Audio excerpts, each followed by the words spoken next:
अस्सलामु अलैकुम वरहमतुल्लाहि वबरकातुहू।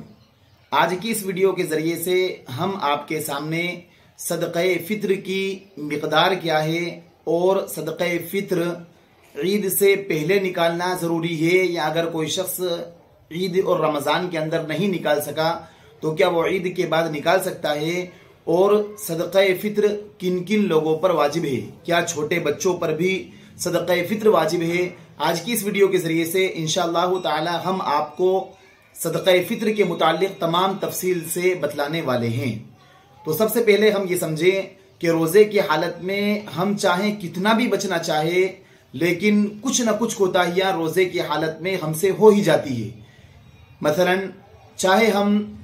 रोज़ा तोड़ने वाली चीज़ें या मकरूहाते रोज़ा, जो रोज़े में मकरूह चीज़ें हैं, हम उनसे तो बच सकते हैं, लेकिन रोज़े की हालत में हम लग़्व काम करने से, फजूल काम करने से, बेकार काम करने से एहतियात नहीं कर सकते। रोज़े की हालत में हमसे फजूल और बेकार काम हो ही जाते हैं। तो जो हम सदक़े फ़ित्र निकालते हैं, ये उन जो फजूल काम किए हमने रोज़े की हालत में, उन फजूल काम की जो कोताहियाँ की है उनको ख़त्म करने का सदक़े फ़ित्र एक तरीके से ज़रिया है, उनको पाक करने का और पाकीज़गी इख्तियार करने का एक बेहतरीन ज़रिया है। खुद हज़रत अब्दुल्लाह इब्न अब्बास रज़ी अल्लाह ताला अन्हुमा इरशाद फरमाते हैं कि नबी करीम सल्लल्लाहु अलैहि वसल्लम ने सदक़े फ़ित्र को हमारे लिए लाजिम और ज़रूरी करार दिया, ताकि हम रोज़े की हालत में जो बेहयाई या जो लग़्व काम जो हो जाएं, हमारे लिए सदक़े फ़ित्र के ज़रिए से वो गुनाह माफ़ हो जाएं और हम उन गुनाहों से और उन लग़वियात जो हमने रोज़े की हालत में की, हम उनसे पाक हो जाएं। और मिस्कीनों के लिए सदक़े फ़ित्र एक बहुत ही बेहतरीन इंतज़ाम है। जो गरीब है, मोहताज हैं, जो ईद की खुशियाँ नहीं मना सकते हैं, हम जब सदक़े फ़ित्र निकालेंगे, अपनी ज़कात निकालेंगे, तो इसके ज़रिए से जो ज़रूरतमंद हैं, मोहताज हैं, गरीब हैं, वो भी खुशी से अपनी ईद मना सकते हैं। वो भी ईद के कपड़े और ईद के सामान वो हमारे सदक़े फ़ित्र निकालने से वो ख़रीद सकते हैं और ला सकते हैं। अब सदक़े फ़ित्र की मिक़दार क्या है, कितना निकालना चाहिए, तो देखिए 4 चीज़ें ऐसी है जिनके ज़रिए से सदक़े फ़ित्र निकाला जाता है। तो पहली चीज़ है गेहूँ, दूसरी चीज़ है जौ, तीसरी चीज़ है खजूर और चौथी चीज़ है किशमिश। अब अगर कोई शख्स सदक़े फ़ित्र गेहूं के ज़रिए से निकालना चाहे तो उसे कितना निकालना चाहिए, तो उसे 1.25 किलो गेहूं निकाल देना चाहिए, यानी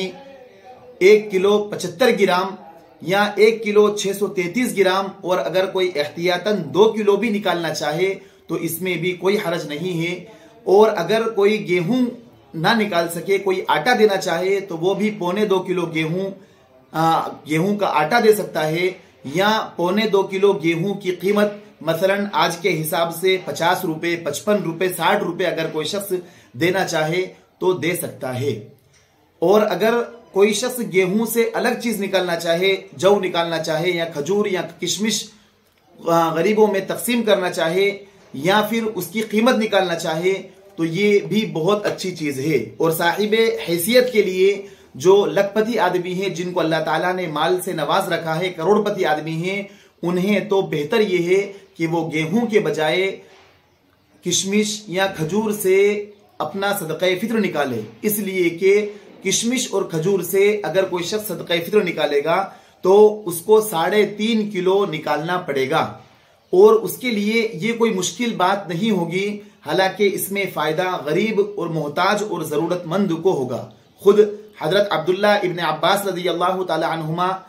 बसरा में एक जगह वाज़ फरमा रहे थे, और वो ये फरमा रहे थे कि सदक़े फ़ित्र हर मुसलमान पर, चाहे मर्द हो या औरत हो, बच्चे हो, बालिग हो, नाबालिग हो, हर मुसलमान मर्द औरत पर सदक़े फ़ित्र वाजिब है। उसे चाहिए कि वो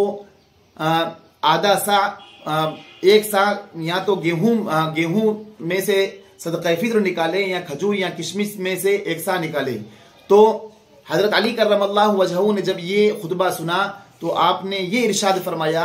कि अल्लाह ताला ने हम सहाबा इकराम से ये फरमाया कि अल्लाह ताला ने हमें माल में फरावानी अता फरमाई है, इसलिए हमारे लिए बेहतर है कि हम एक सा खजूर या एक सा किशमिश निकालें। यानी ये हज़रत अली करमल्लाहु वजहू ये फरमाना चाहते हैं कि जिनको अल्लाह ताला ने माली एतबार से नवाज रखा है उन्हें किशमिश और खजूर से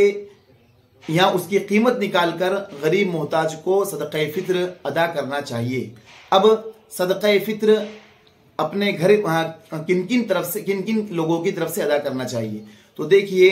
घर का जो बड़ा है, मसलन बाप है या बड़ा भाई है, वो तमाम अहले खाना की तरफ से सदक़े फित्र निकाल दे। हर घर में जितने भी अफराद हैं सबकी तरफ से सदक़े फित्र का निकालना वाजिब और ज़रूरी है। मसलन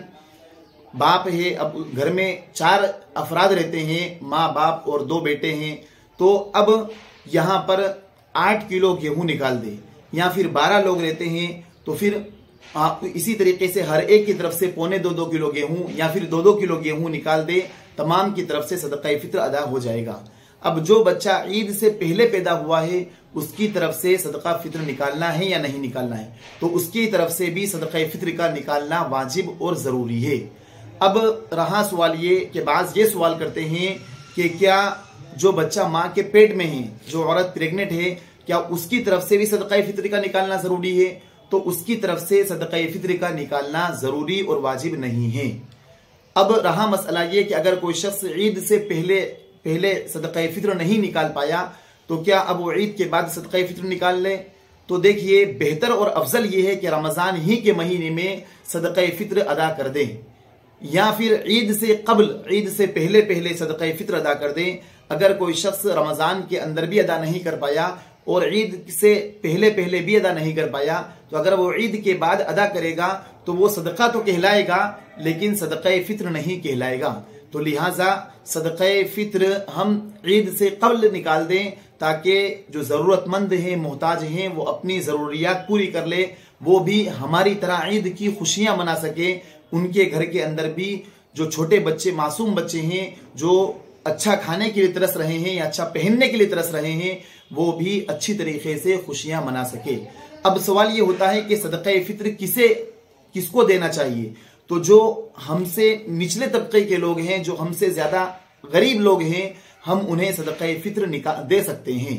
अब रहा सवाल ये कि सदक़े फित्र किस पर वाजिब है, तो देखिए सदक़े फित्र हर साहिब निसाब पर वाजिब है, और अगर जो शख्स साहिब निसाब नहीं है, अगर वो भी सदक़े फित्र निकालना चाहे तो ये उसके लिए बेहतर और अफजल तरीका है, ये उसके लिए बाइस सवाब है। ये हमारे रोज़ों में जो कोताहियाँ हुई हैं, कमियाँ हुई है, ये सदक़े फित्र उसके लिए कफ़ारा हो जाएगा। जो लग़वियात रोज़ों में हमसे हुई है, जो फहश गोई हमसे हुई है, किसी को बुरा बोल दिया या कुछ और गाली गलोच कर ली, तो ये हमारे लिए कफ़ारे का ज़रिया बन जाएगा। यूं तो हर साहिब निसाब पर सदक़े फित्र का निकालना वाजिब है, और साहिब निसाब आज के हिसाब से जिस शख्स के पास 43,000 रुपये अगर किसी के पास हैं, या तो कैश है या सोना या चांदी उसके पास रखा हुआ है जिसकी कीमत 43,000 रुपये है, या दुकान में इतना सामान रखा हुआ है कि जिसकी कीमत 43,000 के करीब पहुंच चुकी है, तो हर ऐसे शख्स पर सदक़े फित्र का निकालना वाजिब है। और उसके पूरे घर की तरफ से जितने चाहे मर्द हो, औरत हो, छोटे बच्चे हों या बड़े हों, अलबत्ता बालिग जो औलाद है, तो बाप के लिए बालिग औलाद की तरफ से निकालना वाजिब और ज़रूरी नहीं है, लेकिन